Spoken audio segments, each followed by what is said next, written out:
Oh, hey guys, Dr. Amy here. Yes, that is a coat hanger. I'm currently in the closet of the loft upstairs on this lovely rainy Sunday morning. So, anywho, I hope everybody has their coffee in hand. I do. This is my West Virginia professional engineer mug. That was my dad's. Love it. Freshly brewed HEB from Texas, from my best friend. Shout out to Amy down in Houston. Pecan flavored coffee. It is super yummy. So I AeroPressed this probably about like 10 minutes ago. Super yummy. If you don't have an AeroPress, I know I was debating forever. Oh my gosh. You need to get one. It is like a French press on steroids, but you can travel with it. Anywho. Okay, so, wanted to talk to you guys, or at least put a bug in your ear regarding, perhaps you may know someone who has recovered from COVID symptoms, symptoms that perhaps were very mild.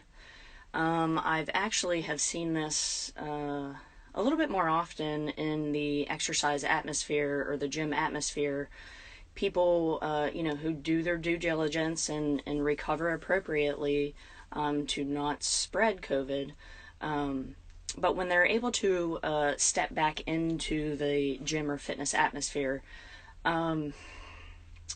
knowing how hard or being aware how to track your exertion level when you get back, right? Because as far as we know, based on the social media and some of the scientists doing the research on COVID-19, is it affects the lungs and breathing. It is a central nervous system issue, concern, virus, right? Viruses live in the central nervous system, meaning your brain and spinal cord. So that being said, the brain and spinal cord literally control everything what we do. So when you return to the gym atmosphere, I think it's super important to take your time, okay? Know your exertion level, or your RPE, rating of perceived exertion. We usually in the physical therapy world use a scale from 0 to 10. 0 meaning laying on the couch, watching TV. 10 meaning performing 100% at your best, 100% output, balls to the wall, trying to go as hard as I can. I think you need to be more aware that when you're recovering from this COVID, because we don't know how to recover from it.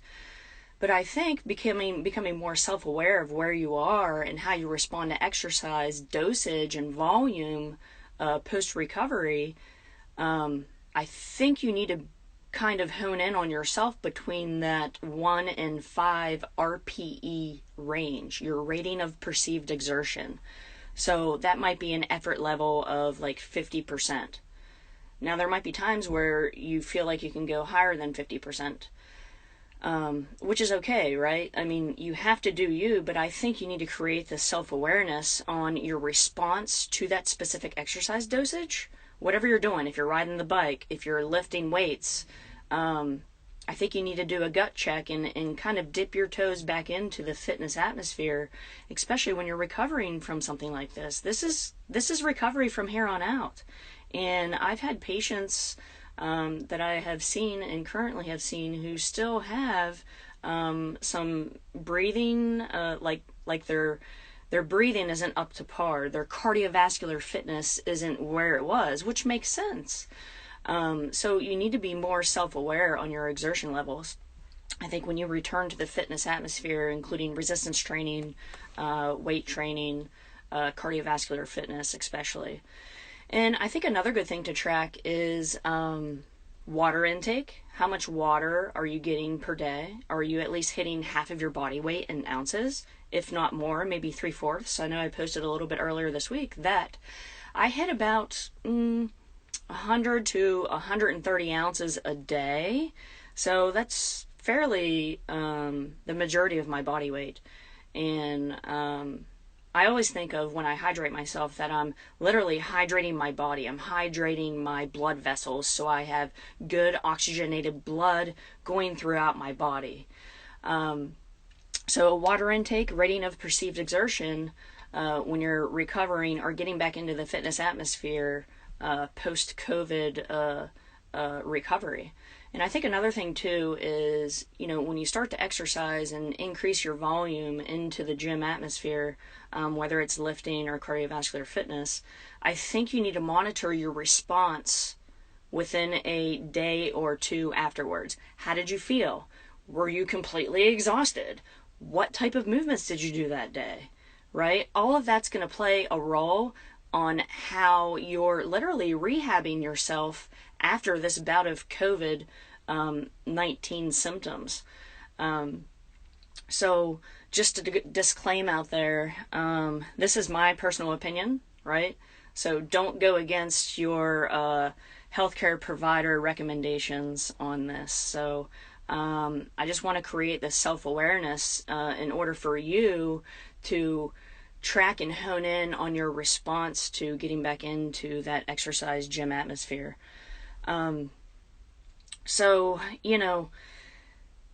of course, my office is within a CrossFit gym, so we always have this workout of the day, and it's not always necessarily achieving what's on that board, especially when you're recovering from something like this, right? You go through a bout of sickness, whether it's the regular flu, right? You have to monitor your response to this, because after a bout of flu, right? I think back to the Michael Jordan flu game. He was exhausted, but he performed, right? It's one of the best games that went down in history. But he needed to appropriately recover after that NBA Finals game, so sleep, okay? Sleep is another one that I think needs to be monitored. Are you getting as close to 8 hours as you can? Is it restful? Okay? That's another thing to track as well when you're getting back into that atmosphere again.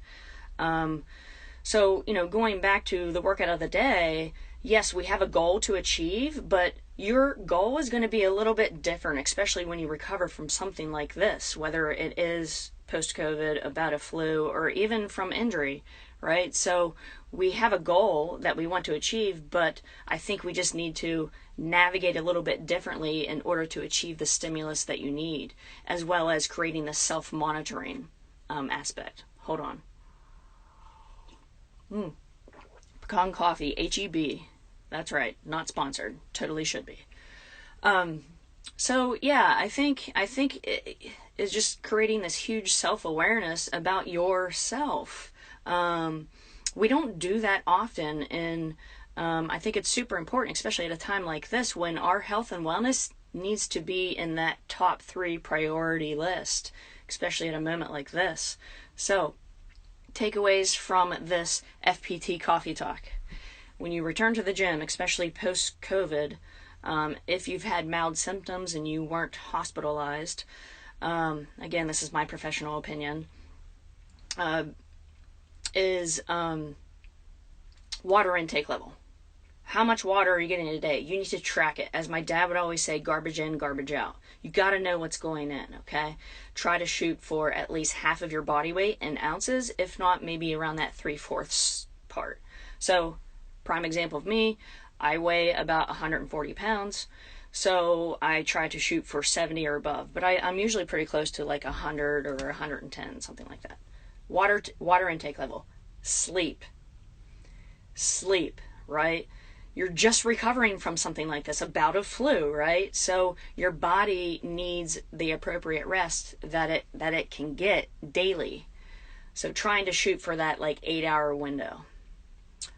Rating of perceived exertion. So as you are exercising on a 0 to 10 scale, 0 meaning sitting on the couch watching TV, watching the Panthers play, to 10 running a perhaps 100% effort 100-meter dash, I would say leaning in towards that 5 out of 10 RPE range, right? Giving me that, or giving yourself that 50% effort in order to see and feel how your body responds to that exercise bout. And then number 4, post-exercise, especially 24 to 48 hours. How did you feel? Your effort for that day or that bout of specific exercise, how did you feel 24 hours later? How did you feel going to sleep that night? How did you feel waking up? Was it too much? Or are you really sore? Did you feel out of breath, right? So constant monitoring of this. So just kind of spark some increase in self-awareness because unfortunately the TV and social media does not talk about post-COVID recovery or appropriate rehabilitation. Because there's a lot of people out there who are recovering well from this, but then they don't know how to get back into the fitness game or how to start incorporating proper dosages of cardiovascular fitness or resistance training or weightlifting. So that's where physical therapy can come in and help guide you on that end. So that's kind of my little TED Talk for the day. But thanks for joining in on this lovely Sunday. Christmas is next week, so I'll keep you guys informed if I'm going to do a live video or not. But enjoy the rest of your Sunday. If you have any questions or comments or ideas for future coffee talks, anywhere from fitness to physical therapy to home safety, to learning how to AeroPress a coffee. I think I'm starting to become an expert on this. Definitely drop your comments below or send me a direct message. But yeah, so salut. And I'll keep you guys posted on the next one. But stay safe out there, and we will talk to you guys soon.